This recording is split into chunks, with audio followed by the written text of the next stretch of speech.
정우성 씨 얘기를 안 할 수가 없네요.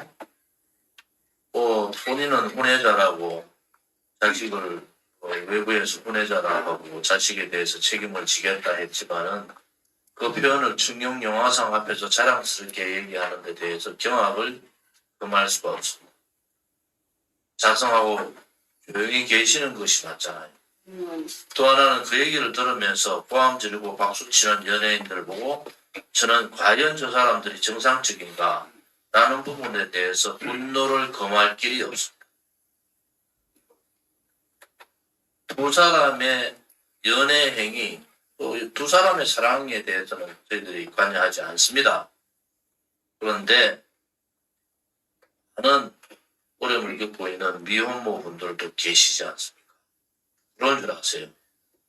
그런 일을 하면은 남자답게 조용히 처신하는 것이 맞습니다.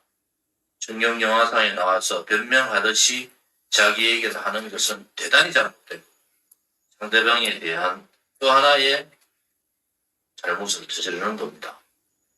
그 소리를 들으면서 생중계상에서 붙이고 고함 지르는 연예인들 각성하십시오. 잘못된 겁니다. 어느 정치인도 이런 얘기를 안 하지만은 저는 해야 되겠어요.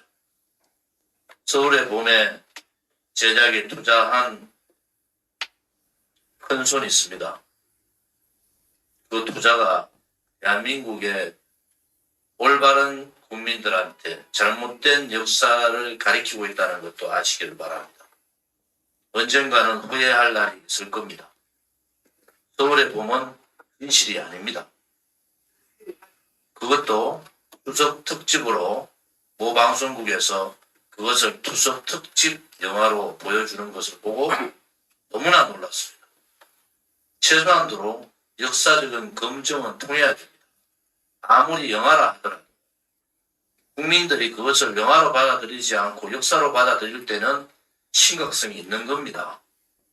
그런 부분에 있어서는 좀 더 고민들을 하셔야 됩니다.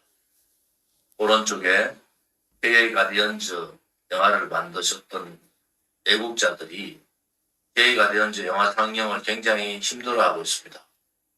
영화 론칭이 되면은 상영하게 되면은 많은 분들이 이것은 좌우의 이념 전쟁이라고 볼 수가 있습니다.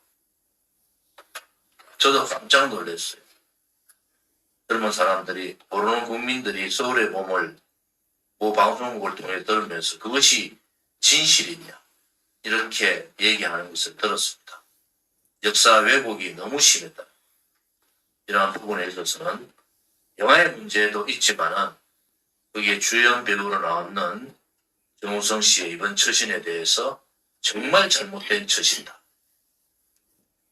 그런 부분에 있어서 다시 한번 말씀을 드립니다.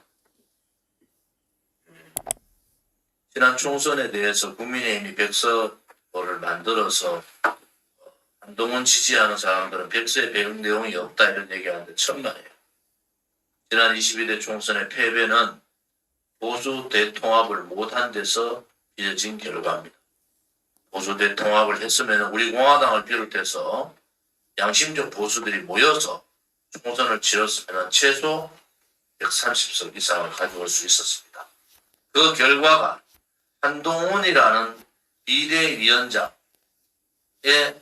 총선 노름이 셀카 노름이 어떤 결과를 가져왔고 지금의 대한민국을 어떤 식으로 몰고 가는지 좀 반성들 좀 하세요.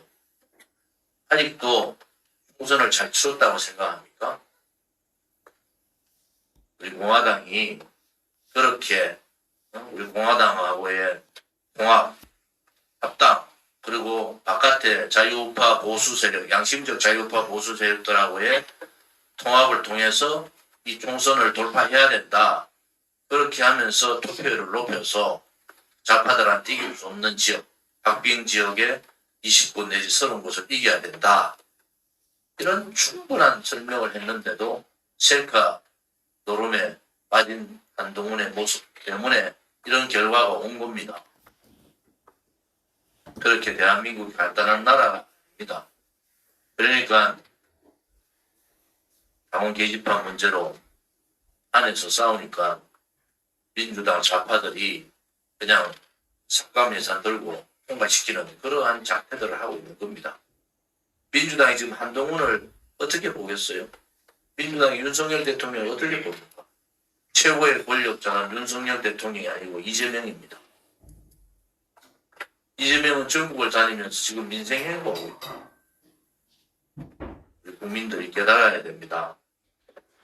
이렇게 가면은 우리가 망하는 것이 아니라 대한민국이 망하고, 대한민국이 망하면은 우리 아들, 딸, 손자들은 없는 겁니다. 여러분들이 왜 우리 공화당에 더 힘을 쏟아야 되는가? 왜 우리 공화당에 이렇게 힘들지만 버티고 있는가? 김덕기 당임 고문님 말씀대로 누구 싫어서 안 나온다고. 결국은 그것은 핑계에 불과하다. 우리가 가는 길이 잘못됐으면은 다른 길을 가는 겁니다. 조원진이가 부정부패나하고 정치 가지 못하고 정의롭지 못하고 진실되지 못하고 우리 공화당이 올바른 길을 가지 않으면 다른 길을 가는 겁니다. 그런데 자부합니다. 우리 공화당은 8년 동안 그런 길을 가지 않았어요. 그런 길을 가지 않는 것이 얼마나 힘든 줄을 여러분들 잘 모르십니다. 국회에서 당서열 3위 하면서 탈당을 해서 나와서 아스팔트에 여러 동지들과 함께 피눈물 흘려가면서 찬 식은밥 먹으면서 그 했던 세월들을 우리는 버려서는 안 되는 겁니다. 그것은 조원진을 위해서도 여러분 개인을 위해서 한 것이 아니에요. 오로지 대한민국을 위해서 나라는 살려야 되겠다는 그런 애국심 하나 가지고 똘똘 뭉쳤는데 무슨 사사로운 감정이 있고 무슨 개인 감정들이 있습니까? 그런 거 생각할 상황이 아닙니다. 이제 우리 공화당이 분위기들을 여러분 밖에 나가보시면 압니다.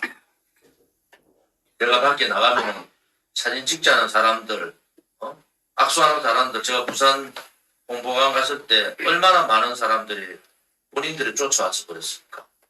분위기가 있는 거고 국민들이 알아. 그것은 제가 잘난 것이 아니에요. 여러분들이 그만한 고통을 참아주고 그 인고의 7년 세월을 버텨주실 겁니다. 당에 재정이 없어서 집회를 못하면 되겠습니까?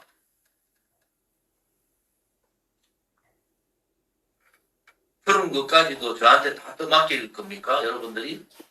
왜 무설이 없지? 왜 돈 문제가 없지? 여러분들이 그만큼 힘들게 버텨주셨다는 겁니다. 지금 우리가 법의 문제를 얘기합니다. 법은 정의로워야 되고 평등해야 된다. 모든 국민들은 그렇게 얘기합니다. 이재명의 사법 리스크를 가지고 일희일비할 필요 없습니다. 또 다른 문제가 국민들을 더 아프게 할 수도 있어요.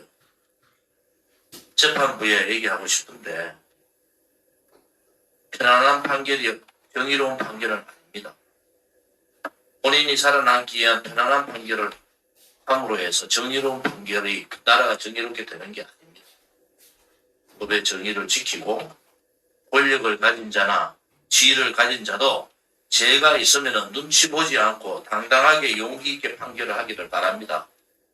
그 판결 하나가 이 대한민국을 나락으로 떨어지게 할 수도 있다는 것을 판사들은 아셔야 됩니다. 여러분들은 그 판결 때문에 고민을 하지만은 우리 공화당과 대한민국의 애국 세력들은 목숨 걸고 나라를 지키고 있습니다. 그러니까 앞으로 판결하는 많은 재판관들이 좀 자신을 가지고 용기를 가지고 나라를 구한다는 그러한 심정으로 정의로운 판결을 하기를 합니다. 법치에 맞게 판결하기를 바랍니다.